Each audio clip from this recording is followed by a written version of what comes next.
আসসালামু আলাইকুম রহমতুল্লাহ।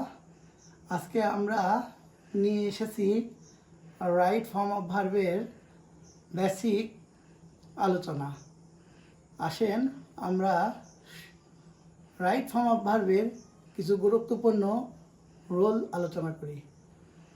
প্রথম রোলটা বলা হয়েছে যে কোনো সেন্টেন্সে যদি would you mind, can not help, could not help, with a view to, look forward to, get used to এই শব্দগুলি থাকে এবং তারপরেই যদি ব্র্যাকেটে ভার্ব থাকে তাহলে ওই ভার্বের সাথে সব সময় আইএনজি ফর্ম হবে। উদাহরণ দিলে খেয়াল করবেন, would you mind have a cup of tea. এখানে দেখেন উড ইউ মাইন্ড আছে এবং তারপরে ব্র্যাকেটে একটা ভার্ব আছে, have verb. Would you mind থাকার কারণে ব্র্যাকেটে যে ভার্বটা আছে সেই ভার্বের আইএনজি ফর্ম হবে।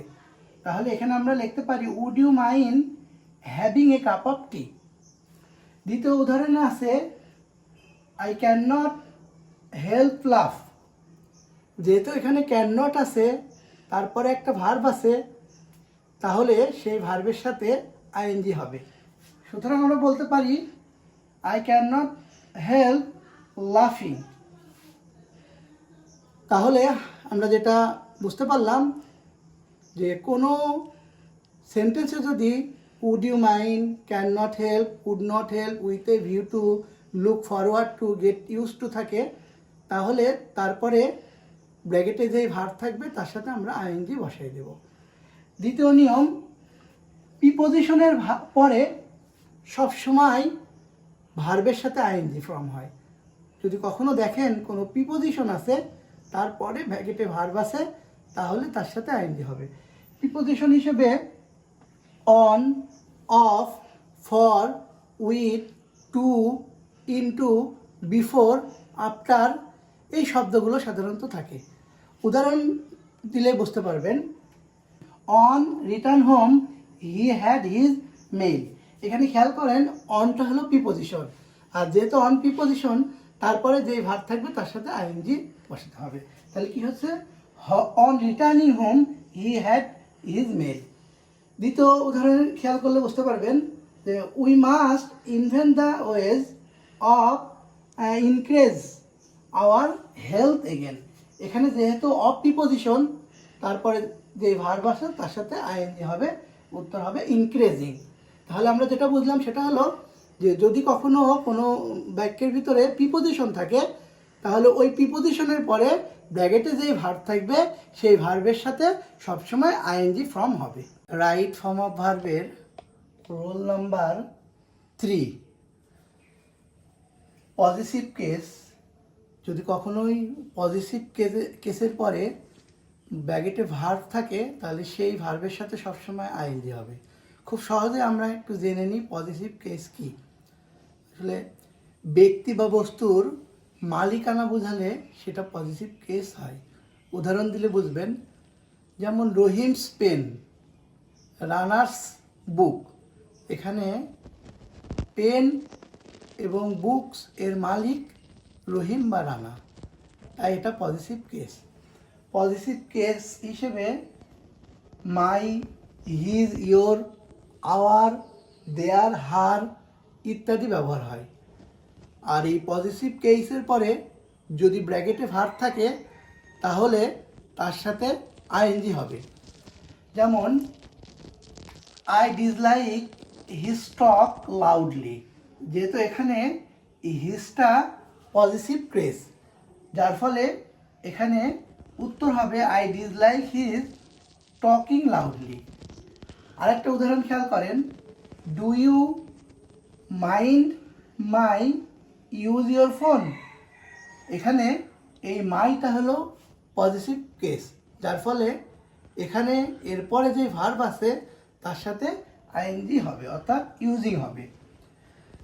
রোল নাম্বার 4, কোনো সেন্টেন্সে যদি দুইটা ভার্ব থাকে তাহলে দ্বিতীয় ভার্বের সাথে আইএনজি হবে। কিন্তু এখানে একটা শর্ত আছে, দ্বিতীয় ভার্ব দ্বারা কোনো উদ্দেশ্য বোঝাবে না। উদ্দেশ্যবিহীন যদি বোঝায় তাহলে সেই দ্বিতীয় ভার্বের সাথে সব সময় আইএনজি হবে। যেমন I find him hide behind the wall. এখানে এটা একটা ভার্ব আর হাইড একটা ভার্ব, কিন্তু এই হাইড দ্বারা কোনো উদ্দেশ্য না বোঝানোর কারণে এখানে এই হাইডের সাথে আইএনজি হবে। দ্বিতীয় উদাহরণে বলা হয়েছে I saw two boys swimming in the pond. এখানে স একটা ভার্ব এবং সুইমিং একটা ভার্ব। যেহেতু সুইমিং দ্বারা কোনো উদ্দেশ্য বোঝাচ্ছে না, এজন্য এখানে সুইমের সাথে আইএনজি যোগ হয়ে সুইমিং হবে। এই কথাটা আরেকটা সহজ উদাহরণ দিলে বুঝবেন। সেটা হলো উদ্দেশ্য বোঝাবে এমন একটা সেন্টেন্সের উদাহরণ দিলেই বোঝা যাবে সহজভাবে। সেটা হলো, যদি বলি যে I go to market buy a pen, যদি ব্র্যাকেট এটা থাকে তাহলে এখানে কি হবে, আমি বাজারে যাচ্ছি। কিন্তু এই আমি বাজারে যাচ্ছি এটা কিন্তু একটা উদ্দেশ্য আছে। কি উদ্দেশ্য? Buy a pen.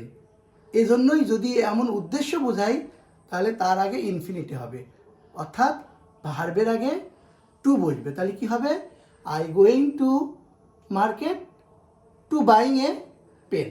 আমি বাজারে যাচ্ছি কি উদ্দেশ্য? একটা কলম কেনার উদ্দেশ্যে। এক্ষেত্রে ভার্বের ইনফিনিটি হবে। Verb roll number 5। যদি হোয়াইলের পর সরাসরি ব্র্যাকেটে ভার্ব থাকে তাহলে সেই ভার্বের সাথে আমরা সবসময় আইএনজি বসাবো।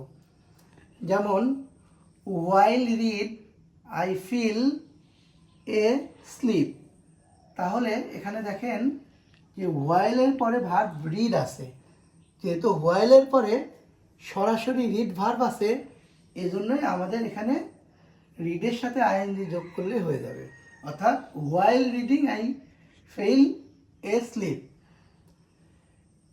দ্বিতীয় বিষয়, while sleep don't keep the light on. এখানে হোয়াইলের পরে সরাসরি ব্র্যাকেটে ভার্ব থাকার কারণে এখানে আমাদের ভার্বের সাথে আইএনজি দিলে হয়ে যাবে। তবে এই হোয়াইলের আরেকটা বিষয় আছে, সেটা হলো যদি হোয়াইলের পরে সরাসরি ভার্ব না এসে সাবজেক্ট তারপরে ভার্ব আসে, সেক্ষেত্রে আমাদের করতে হবে পাস্ট কন্টিনিউয়াস টেন্স। অর্থাৎ হোয়াইলের পরে সাবজেক্ট যদি আসে তাহলে সেক্ষেত্রে আমাদের উত্তর হবে ওয়াজ অথবা ওয়ার, তারপরে ভার্বের সাথে আইএনজি। এখন সাবজেক্ট অনুযায়ী ওয়াজ বা ওয়ার বসবে, তারপরে যে ভার্ব থাকবে তার সাথে আমরা আইএনজি বসাই দেব। উদাহরণ খেয়াল করলে বুঝতে পারবেন। While it rain I stayed home. এখানে হোয়াইলের পরে ইট সাবজেক্ট হিসেবে ব্যবহার হয়েছে। আর যেহেতু এখানে ইট সাবজেক্ট, তাহলে তারপরে যে ভার্ব থাকবে তার সাথে আইএনজি হবে, কিন্তু তার আগে হয় ওয়াজ নাই ওয়ার বসে আইএনজি হবে। তাহলে while it was raining I stayed home. দ্বিতীয় উদাহরণে বলা হয়েছে যে while she Cry I help হার। তাহলে এখানে শি এটা হলো সাবজেক্ট, যার ফলে এখানে আমাদের কি সাহায্যকারী ভার্ব ওয়াজ ওয়ার বসিয়ে তার সাথে আইএনজি দিতে হবে। তাহলে while she was crying I help her. সার কথা যেটা দাঁড়াচ্ছে সেটা হলো যে হোয়াইলের পরে যদি সরাসরি কোনো ভার্ব আসে তাহলে তার সাথে আইএনজি, আর হোয়াইলের পরে যদি সাবজেক্ট তারপরে ভার্ব আসে তাহলে সেখানে কন্টিনিউয়াস টেন্স, অর্থাৎ ওয়াজ অথবা ওয়ার বসিয়ে তার সাথে আইএনজি যোগ করব।